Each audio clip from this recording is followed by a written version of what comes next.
परीक्षित जी ने ये कथा करा रहे थे होते महाराज, यही सोच रहे पता नहीं इनमें पैसा कहाँ से आ गया जो कथा करा रहे हैं।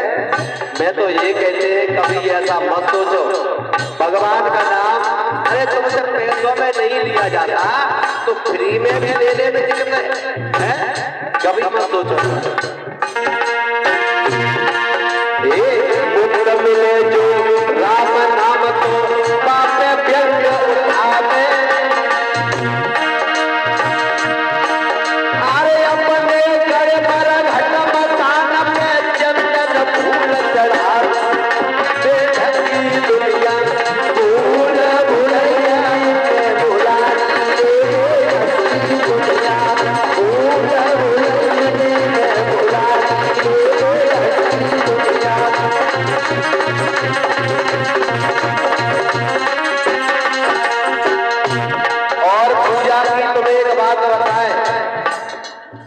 अभी कुछ दिन पहले माताओं बहनों एक पूजा चल रही थी, आपके यहाँ भी चली थी या नहीं चली थी?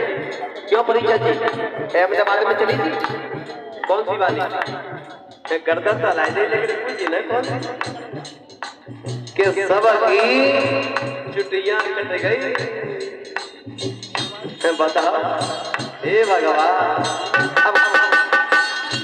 अब कछु बहने तो हमारी डर की वजह से हेलमेट लगाए के सोने लगे।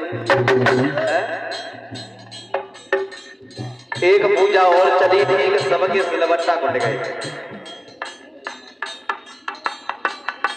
आज से 4 साल पहले एक पूजा चल रही थी, इसी मैनपुरी जिला में मेरी कथा चल रही थी जिटोली गांव में। तो उस गांव में एक पूजा चल रही थी बड़ी तेजी से। बताएं कि पत्नी अपने पति के सर में उतनी चप्पल दे जितने लगे भैया हो गए, अगर चप्पल न देगी तो भैया मत जाए। हमारे कई साल की पूजा बहुत तेजी से चल रही है हमारे गाँव। बोले क्या करे, मैंने कहा भैया पैसे ये अफवाह है, लेकिन भाई लोगों तुम एक काम करना, रात में फिर भी तुम आराम से ढंग से सोना, हो सकता है कि सोते पे पूजा न चल जाए, क्योंकि पति से ज्यादा प्यारे हमारी माता बहनों को भैया होते हैं ना। एक पूजा और चली थी, मैंने सुना था कि एक बेटा पर 250 ग्राम बर्फी खा। परीक्षित यज्ञपति जी कहूँ काऊ के भाई 15-20 तो बुद्ध हो गई महीना मर के लगे तुम हंस रहे हो, सही कह रहे। एटा में एक हॉस्पिटल है, उसका नाम मुझे ध्यान नहीं है।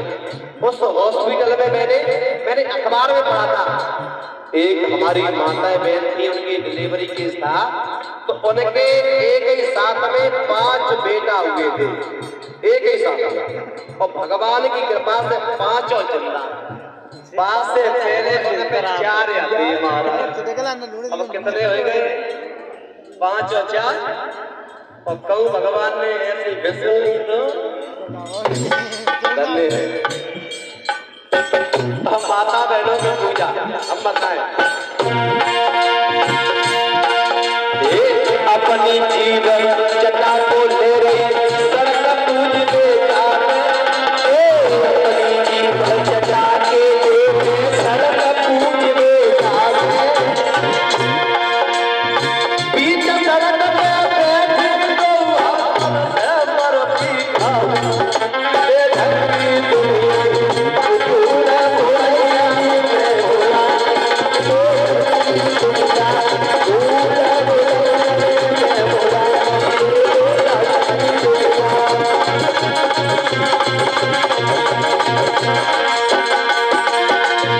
हमारी माता बहनों की एक पूजा हो रही है, मैंने देखा घर घर में होती है। खैर ये तो पूजा पूरे विश्व में चल रही है, पूरे संसार चलती है ना, और हम नहीं जानते थे कि ये पूजा होती है। मेरी भागवत चल रही थी थोड़ी दूर, तो एक दिन हाँ मैं बोली, कौन बोली महाराज? हाँ बोली क्यों, एक काम करिए, बोले आप कल थोड़े आप जल्दी आ जाना, आप वही रुके रहते हो, कथा में बैठते हो 2 बजे, और 1 बजे तक आपको यहाँ से छोड़ देंगे, थोड़े घर पे आ जाना, कुछ काम है, पूजा है।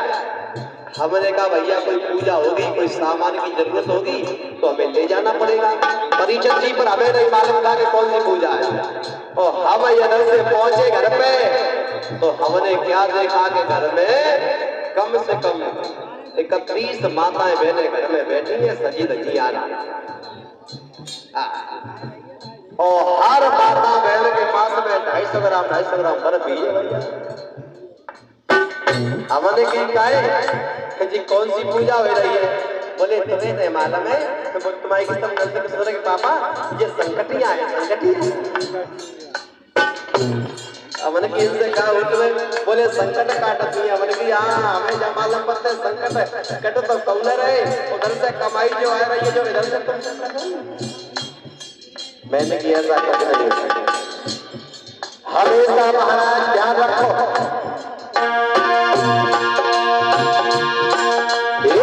दुखिया भैया पानी मांगे लैला की संबराते, दुखिया भैया पानी मांगे लैला की संबरावे। अगर घर में कोई बड़ो बूढ़ो कहे बेटा पानी दे दो, देखा कैसे बोलते ए डॉक्टर